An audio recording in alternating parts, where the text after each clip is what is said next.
Shalom, selamat pagi. Sate pagi hari ini bertemakan saksi mata, saksi hidup. Adapun firman Tuhan terambil dari Kisah Para Rasul pasal 2 ayat 1 sampai dengan 12. Tiba-tiba turunlah dari langit suatu bunyi seperti tiupan angin keras yang memenuhi seluruh rumah di mana mereka duduk, dan tampaklah kepada mereka lidah-lidah seperti nyala api yang bertebaran dan hinggap pada mereka masing-masing. Bagaimana saya tidak akan bersyukur jika ternyata perjalanan saya kali ini ke Kupang menuntun saya sampai ke kota Su, ibu kota Kabupaten Timur Tengah Selatan, yang dikenal juga sebagai the second outpouring of the Spirit after Jerusalem, atau pencurahan Roh Kudus kedua setelah Yerusalem. Saya pernah mengkhotbahkan tentang pekerjaan Roh Kudus yang terjadi di Su dahulu. Bayangkan, Indonesia adalah negara yang mendapat kehormatan yang begitu fenomenal karena apa yang terjadi di kitab Kisah Rasul pasal 2 ayat 4 terjadi lagi di bumi Nusantara ini. Saya dipertemukan dengan seorang saksi mata, saksi hidup yang melihat langsung mujizat air yang berubah menjadi anggur. Dia berusia 83 tahun, mantan majelis GMIT yang mulanya sangat tidak percaya pada mujizat air berubah menjadi air anggur, tetapi akhirnya ia mengalaminya sendiri dan mencicipinya sendiri. Sejak itu ia percaya. Saat itu usianya 30 tahun.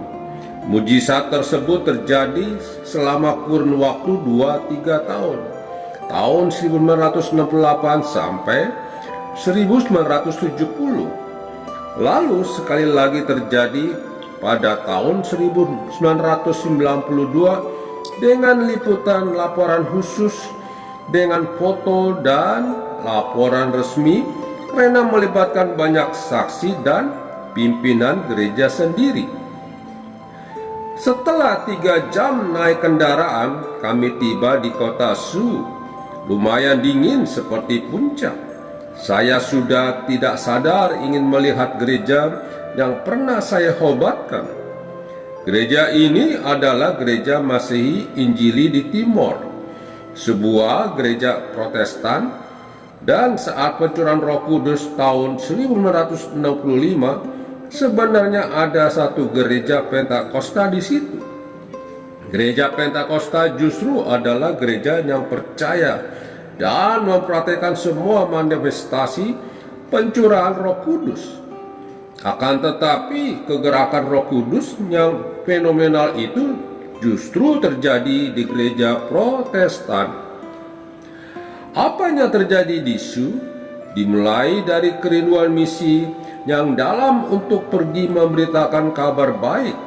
Anak-anak muda yang dipenuhi Roh Kudus berbahasa roh, berkhotbah, dan mempelak hati dikirim menjadi pemberita kabar baik kemana-mana tanpa biaya, tapi semangat yang luar biasa, suasana rohani yang sangat mencengkramkan, dan suara Tuhan terdengar di telinga mereka, mengutus mereka untuk pergi memberitakan kabar baik ke desa-desa dan kota-kota lain, bahkan sampai ke Amerika.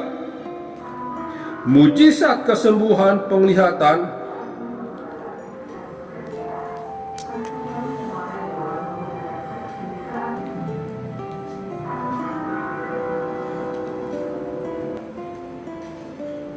Mujizat kesembuhan, penglihatan, dan berbagai manifestasi kuasa Tuhan, termasuk melewati sungai yang sedang banjir, Yang paling menggelitik hati saya adalah soal air berubah menjadi anggur. Dan saya dipertemukan secara langka dengan seorang saksi mata dan saksi hidup yang mengalaminya sendiri dan mencicipi anggur tersebut. Dia juga menyebut bagaimana dua temannya yang sama-sama pengurus gereja yang tidak percaya mujizat itu menangis terseduh-seduh minta ampun kepada Tuhan setelah mereka sendiri mengalaminya.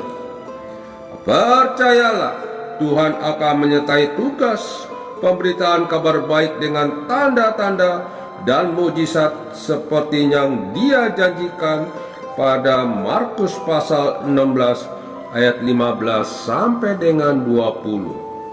Amin. Mari kita berdoa. Bapa Surgawi, curahkanlah roh-Mu ke atas semua anak-anak-Mu, agar kami dapat bersaksi dan memberitakan firman-Mu dengan kuasa-Mu. Di dalam nama Tuhan Yesus, aku berdoa. Amin. Hanya dalam kasih-Mu, Tuhan, hanya saja padamu, Tuhan, tempatku berlindung, tempatku berteduh, tempatku mengadu.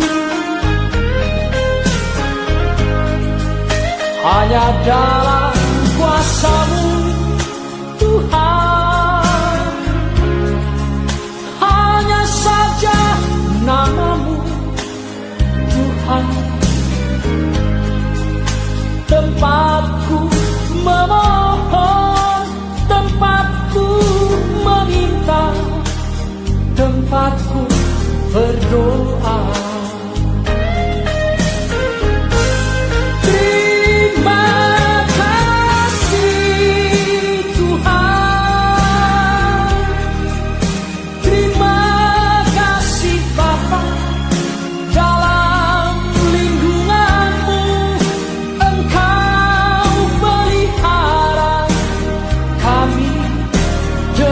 Kasih sayang, terima kasih Tuhan,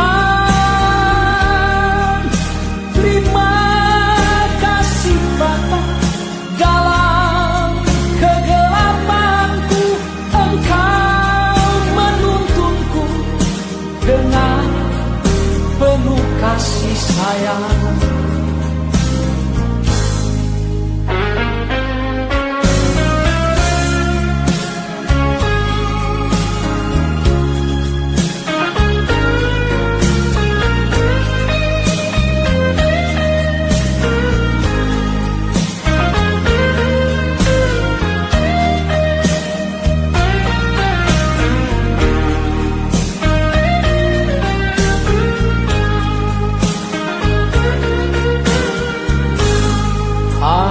Dalam kuasa-Mu, Tuhan,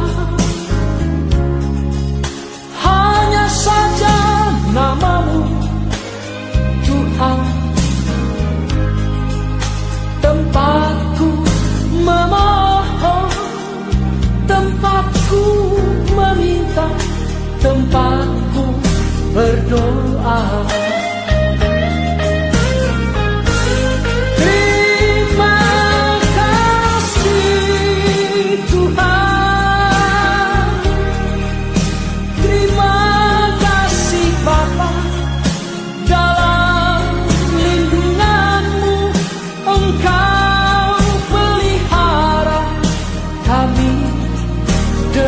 Kasih sayang, terima kasih Tuhan, terima kasih Bapa. Dalam kegelapanku Engkau menuntunku dengan penuh kasih sayang.